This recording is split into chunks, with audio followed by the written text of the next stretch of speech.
اس کی طرف بھی اشارہ کرنا ہے۔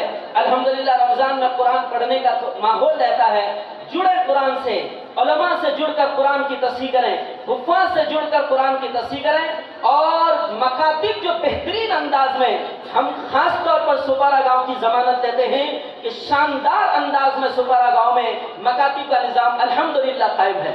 یہ چھوٹے چھوٹے معصوم بچے، ہم سب یہاں بوڑھے نہیں ہو گئے، چند ہی بوڑھے دکھ رہے ہیں، بزرگ، ہم سب جوان نظر آ رہے ہیں۔ ہم خود ہمارے بچپن میں منشی جی سے الف بے تے پڑھے ہیں، پڑھے کہ نہیں بھائی؟ منشی جی سے الف بے تے سے پڑھے ہیں۔ لیکن آج کا دور یہ ہے، آپ کسی بھی مسجد میں چلے جائیے، ان معصوم بچوں کو پڑھانے کے لیے بہترین قاری ہے، بہترین حافظ ہے، آگے بڑھ کے کہوں گا بہترین مفتی پڑھا رہا ہے آپ کے بچے کو الف با تا۔ ایک مفتی صاحب آپ کے بچوں کو نورانی قاعدہ پڑھا رہے ہیں۔ ابھی ملاٹ سے چند علماء کرام آئے تھے، قاضی صاحب تھے، ہم نے پوچھا قاضی صاحب آپ کی مصروفیات کیا ہیں؟ قاضی صاحب نے کہا کہ میں یہ شعبے میں کام کرتا ہوں، دارالفتہ میں رہتا ہوں، دارالقضاء میں رہتا ہوں۔ میں نے کہا اور بھی کوئی مصروفیات؟ کہنے لگے بازو کی مسجد میں 1 گھنٹہ مکتب بھی پڑھا۔ واہ کیا بات ہے، قاضی صاحب مکتب پڑھا رہے ہیں، قاضی صاحب نورانی قاعدہ پڑھا رہے ہیں۔ بزرگوں، یہ ہمارے لیے بڑی خوش قسمتی کی بات ہے کہ ہماری نئی نسل کو پڑھانے کے لیے اب قراء، حفاظ، علماء، مفتی اور قاضی ہیں۔ بولیے الحمدللہ۔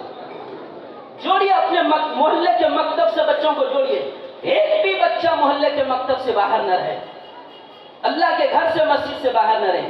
آخری بات عرض کروں کہ بزرگوں دیکھیے ہم لوگ یہاں قرآن، ہمارے مہمان قاری موجود ہیں ابھی، انشاءاللہ ان کو سنیں گے، پھر حضرت ہمارے صدر محترم جلسے کے ان کی نصیحت سنیں گے انشاءاللہ زیادہ وقت نہیں لگے گا۔ دیکھیے ایک صحابی تھے، نبی صلی اللہ علیہ وسلم کے پاس صبح جا کر کہنے لگے اللہ کے نبی میں قرآن پڑھ رہا تھا تو میں بادلوں جیسا کچھ دیکھا، بادلوں جیسا میں نے کچھ دیکھا۔ صبح نبی اسحاق علیہ السلام نے فرمایا کہ وہ بادل نہیں، وہ اللہ کے فرشتے تمہارے قرآن سننے آئے تھے۔ یہ دیکھیے حدیث میں موجود ہے، کیا فرشتے قرآن سننے کے لیے ایک دم نیچے آ گئے تھے۔ ایک اور حدیث میں آپ کے سامنے عرض کروں، ایک صحابی ہیں جو صحابی نبی کے زمانے میں ہی قاری صاحب مشہور ہو گئے تھے، حضرت ابی ابن کعب رضی اللہ عنہ۔ سنیے گا دھیان سے بزرگوں، آج کے پروگرام کا لب لباب، یا یوں کہیں کہ آج کے پروگرام کی جڑ یہی واقعہ اور یہی حدیث ہے کہ نبی پاک علیہ السلام اور ایک طرف صحابی رسول حضرت ابی ابن کعب رضی اللہ تعالی عنہ، اتنے بڑے قاری صحابی، نبی پاک علیہ السلام یوں چلے، کہنے لگے ابی ابن کعب اللہ نے مجھ سے کہا ہے کہ میں آپ کو قرآن سناؤں۔ کیا سناؤں؟ کون کہہ رہے ہیں؟ صاحب وحی پیغمبر کہہ رہے ہیں اللہ نے مجھے کہا ہے کہ میں آپ کو قرآن سناؤں۔ تو حضرت ابی ابن کعب رضی اللہ تعالیٰ کہنے لگے اللہ کے نبی آپ تو صاحب وحی ہیں، آپ مجھے قرآن سنائیں گے؟ میں تو آپ کا ادنا سا غلام ہوں۔ نبی نے فرمایا ابی اللہ نے نام لیا ہے تو کیا فرمایا؟ اللہ نے نام لیا ہے کہ میں تم کو قرآن سناؤں۔ اللہ نے قرآن کی صورت بھی بدلا دی۔ حدیث اٹھا کے دیکھیے، لم یکن الذین کفروا اما 12 میں ہے، میرے اللہ نے کہا ہے یہ سورہ میں تم کو سناؤں۔